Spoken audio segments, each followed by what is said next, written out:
wonderful if life just went to plan and bad things didn't happen.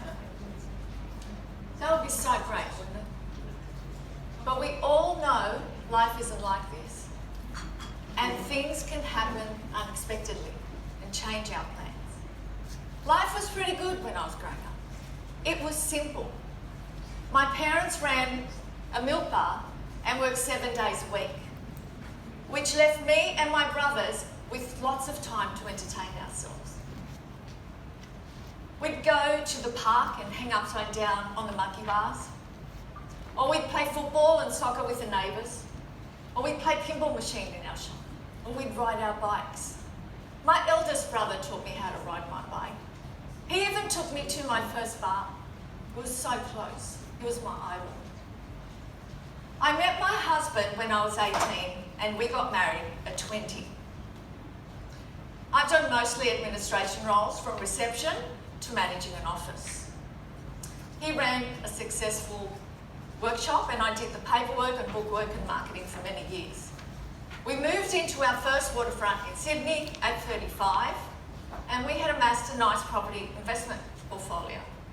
And at 38 we decided to move to the Gold Coast, leave Sydney. We'd wanted to for many years and moved into our beautiful waterfront house. Things were looking good. The girls were 3 and 10. And as you know, being a parent, it's very busy with the kids at that age, running them to and from school and after school activities. I was working part-time at this time for council, but I was finding myself very fatigued. And things were getting very hard for me to do. I was always into fitness and health and had been so throughout my whole life. My doctor used to say to me, "Roula, you're textbook healthy. How do you do it?" And I was 35 at that time. I just had my second daughter.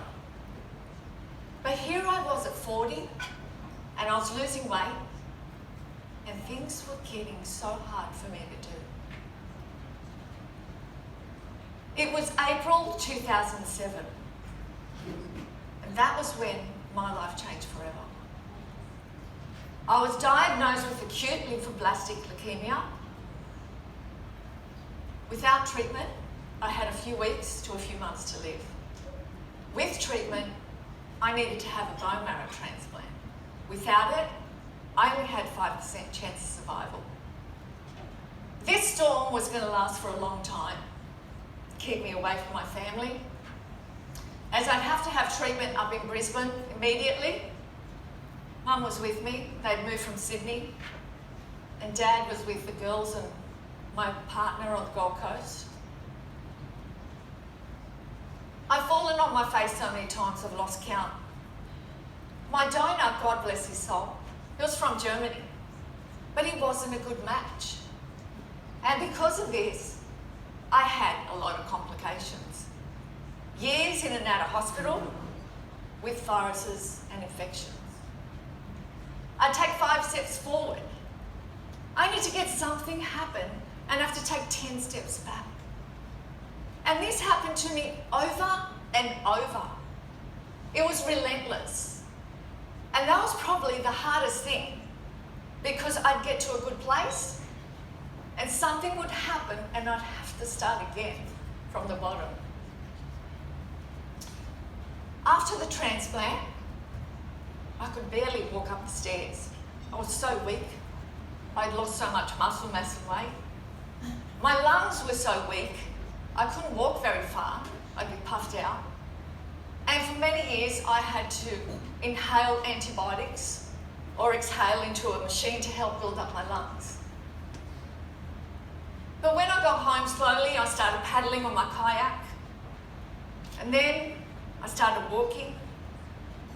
And eventually I started riding my bike again. And then I went back to the gym and was doing yoga and Pilates to help build up my strength and energy.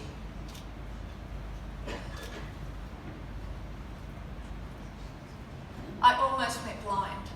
I had to have several eye operations, 4. And I got so sick one time, when I got pneumonia that I almost died. And during this time, I also suffered a mild stroke. And it was a very confusing time for me because I had to create new neuron pathways in my brain as my memory was affected. It tested me on every level, mentally, physically, spiritually, and emotionally. And it also tested my marriage. And after 28 years together, me and my partner ended up separating. My world had collapsed under me, and I was shattered.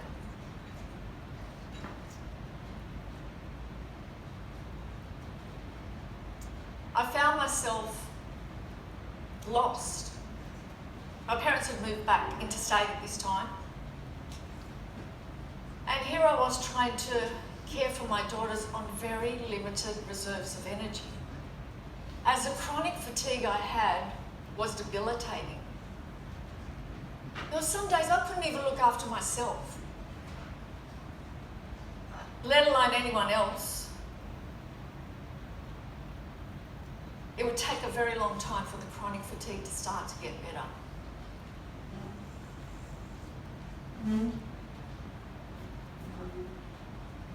There was this one time a doctor wanted to take my kidney out. Yes, it was damaged from a virus, but he was insisting I was born like this, like Prince Charles with the big ears. That's what he was trying to tell me. I took the matter up to Brisbane, and the scan showed what I knew. My kidney was perfect before the virus. So trust your gut instinct. I still have my kidney. Your instinct is never wrong. Not everyone has your best interests at heart. It's made me very resilient because I had to keep on rising up from the bottom again and again. And resilience is a key trait we need to have in order for us to overcome the obstacles on our path. 10 years post-transplant, I felt great. I was fit, I was strong again, I was happy. It took me a long time to get there, and my energy levels were great. And as if what I'd been through wasn't enough, life had another surprise for me. Another turn. I was delivered the news that I had a secondary cancer, a breast cancer, a result from the treatment that I'd had for the leukemia. To say I was devastated is an understatement. I couldn't talk to anyone for a while, apart from my immediate family. I was in shock and I was angry. I thought, how can this happen to me again? What have I done to deserve this? I'm not saying you have to like what's happened. You don't have to like it, but we must eventually accept it in order for us to move forward and heal. It's not what happens to us, it's how we get through it. Are you going to be happy or bitter? You don't want to be angry and bitter at life. You want to reach a place where you're happy and at peace. It's who we become, and we can turn crisis into opportunity. Research shows that we are facing an epidemic. Suicide, cancer, depression, mental illness, anxiety, drug and substance abuse are at all-time highs like never before on a global scale. We have a major problem. Research shown from the Australian Institute of Health and Welfare showed that in Australia in 2017 there were 65,000 suicide attempts with 8 deaths a day. And these are caused by all different reasons: stressful life events, trauma, mental illness, physical illness, depression, or poor living circumstances. In Australia in 2019, there's 145,000 cancer cases estimated. That's 3 times the level of that in 1982. 3 times, with 136 people dying on average a day. Breast cancer's the most common, followed by prostate cancer, with 1 in 7 women now to be diagnosed. It's led me to become an author, so I can share these techniques with you. I read a lot when I was a girl. I've always been a reader, and we need to keep our mindset positive. And this goes through how to get through, overcome, and thrive after adversity. I have a vision that these techniques will help change lives and save lives around the world, because they saved mine and they've changed and saved many others. They are powerful and they work. We all need a helping hand to get us from the darkness to the light again. We all need each other for survival and support. Ubuntu, we're all interconnected. You don't want to stay in that dark place. You want to get to the other side.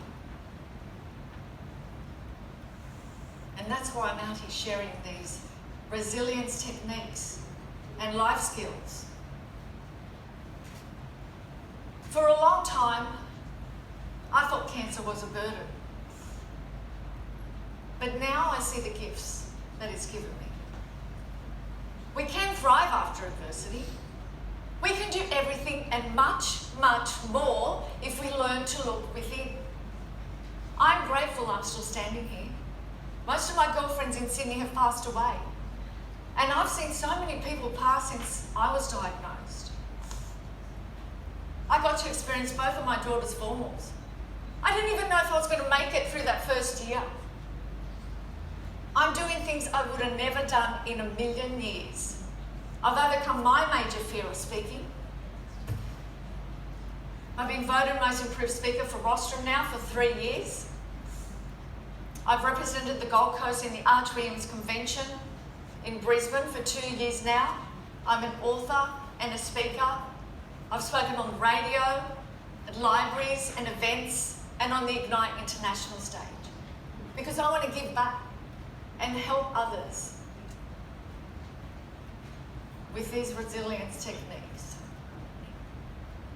Mind, body, and spirit. We look after ourselves as a whole. Our diet should consist of wholesome foods. We exercise to release endorphins, serotonin, dopamine for our mental and physical health, to feel good. We connect to ourselves by meditating or being in nature or listening to music to feel good. Who doesn't want to feel good? I want to share with you my resilience techniques, and they are the word strong. 6 letters. Set an intention. Take action. Reprogram your negative thoughts to positive thoughts, to change your beliefs. Be an overcomer. Keep getting up. Never lose your faith, and be grateful for what is working in your life. Awaken the power within. It's in each and every one of us. It's not just reserved for some. You have a treasure chest of gold buried deep inside every single one of us. But we must tap into it. We must re-dream. Reignite your hope again. Reignite your faith again. And reignite your dreams again. You may have lost some. You may have been through some trauma or tragedy, but we can create new goals and new dreams and a new life. Awaken the warrior within. Be the warrior, and you can overcome and bounce back from adversity. I'm Roula Selinas. If you're interested in the book, please come to the table. Namaste.